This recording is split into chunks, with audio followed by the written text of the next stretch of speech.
Welcome to the Unit 6, Section 1 video on parts of monomials.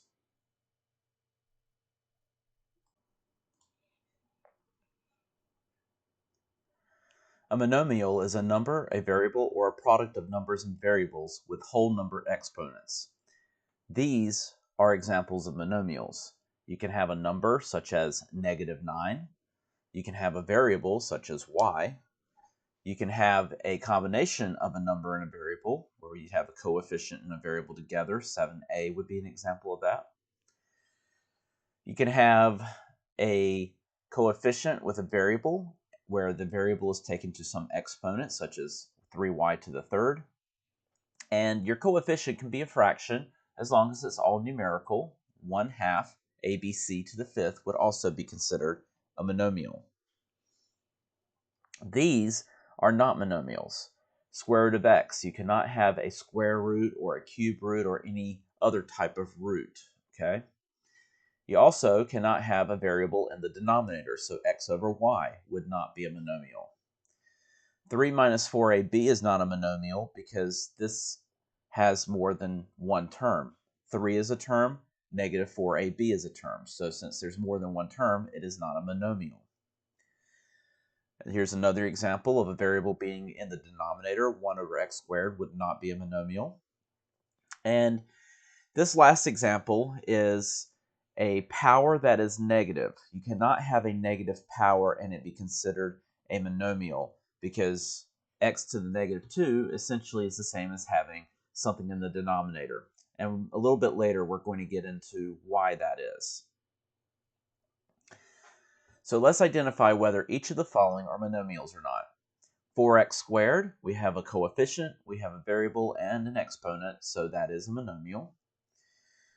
5 over x, we have a variable in the denominator, so that is not a monomial. 5xy to the third, nothing's in the denominator, there's no square root or cube root, there's no negative exponents. We have one term, so it is a monomial.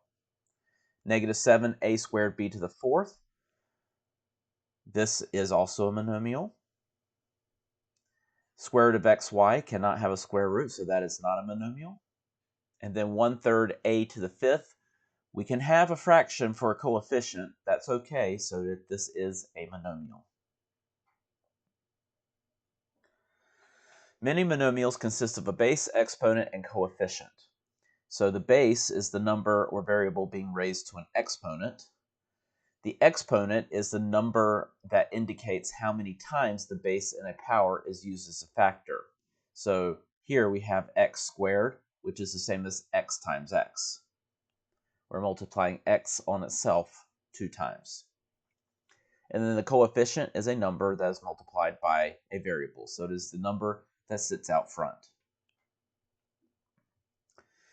Let's identify the base, exponent, and coefficient of the following terms.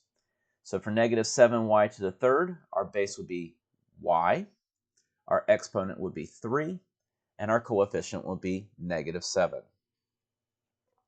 14x to the fifth, our base is x, our exponent is 5, and our coefficient is 14. X to the 12th, our base is x, our exponent is 12, and there is no coefficient here, but it's actually understood to be 1, because 1 times anything, we don't have to write the 1. So we have a 1 that is understood to be sitting in front of that x. So our coefficient here is 1. -a to the -7th, we have a base of a, an exponent of -7, and a coefficient of -1. Now notice d here is not a monomial because we do have a negative exponent. But again, this is an exponent of this term. For e, we have a base of p, an exponent of 15, and a coefficient of 8. Here we have a base of t, an exponent of -3, and a coefficient of 14. For -d, our base is d. Our exponent is understood to be 1. It's d to the first, but we don't have to write the first power. And our coefficient is -1.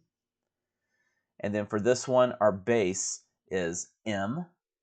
Our exponent is 6, and our coefficient, when you're dividing by 2, it's the same as multiplying by 1/2. So our coefficient here is 1/2.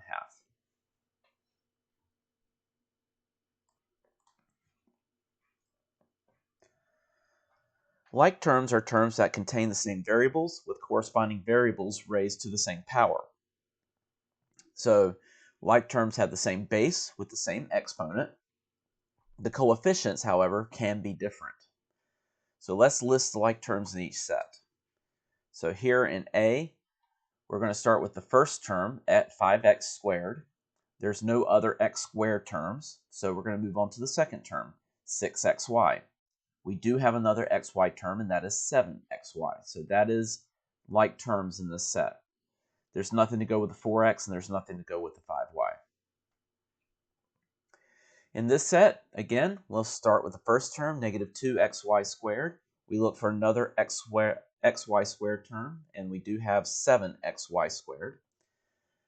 We have a 3xy, nothing to go with that. We have a negative 4x squared y, nothing to go with that. And we have a 2x, and there's nothing that goes with that. For C, we have 7ab. We look down the list, and there is a negative ab, so those are like terms. Then we have a negative 3a. There's a negative 14a, so those are like terms. And then we have an 8b, and there's not another b term. And then we have an ab squared, and there's not another ab squared term. So those are our two sets of like terms.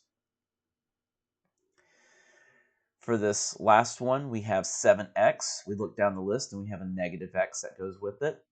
Then we have a 9xy, and there's an 8xy that goes with it. And 3xy squared sits on its own with no like terms.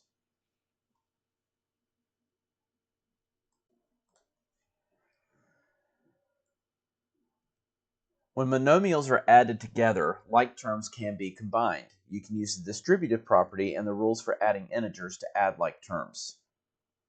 So let's simplify each expression by combining like terms.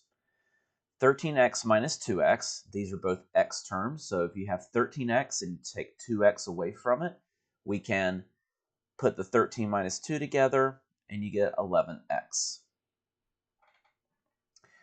Here we have 7 plus 2y minus 4y.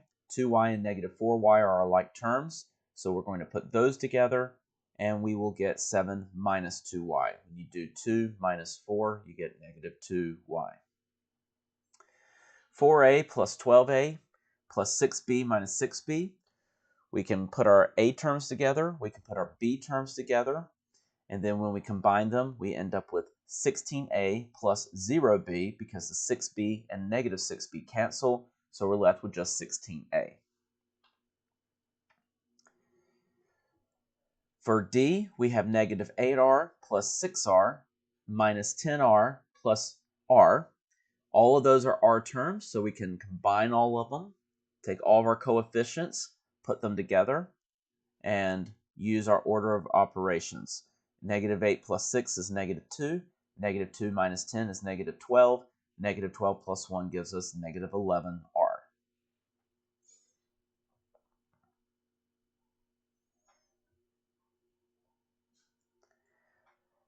For this one, we have 3a plus 5ab minus 3b squared plus 7a plus 5b squared. So we're going to take our like terms, our a terms, and our b squared terms, combine the coefficients, and when we do, we end up with 10a plus 5ab plus 2b squared.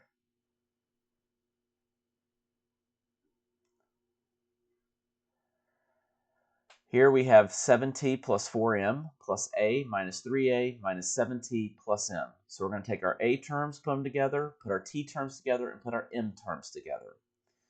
And when we combine the coefficients of those three items, 7 minus 7t gives us 0t, 4 plus 1m gives us 5m, and 1 minus 3 for a gives us negative 2a. The 0t goes away. We're left with 5m minus 2a. Thanks for checking out my video in the Algebra 1 Honor Series. You can subscribe to my channel. I've got the next video queued up for you. And if you need to check out any of the videos in the course, I've got the course playlist for you here as well. Thanks for watching.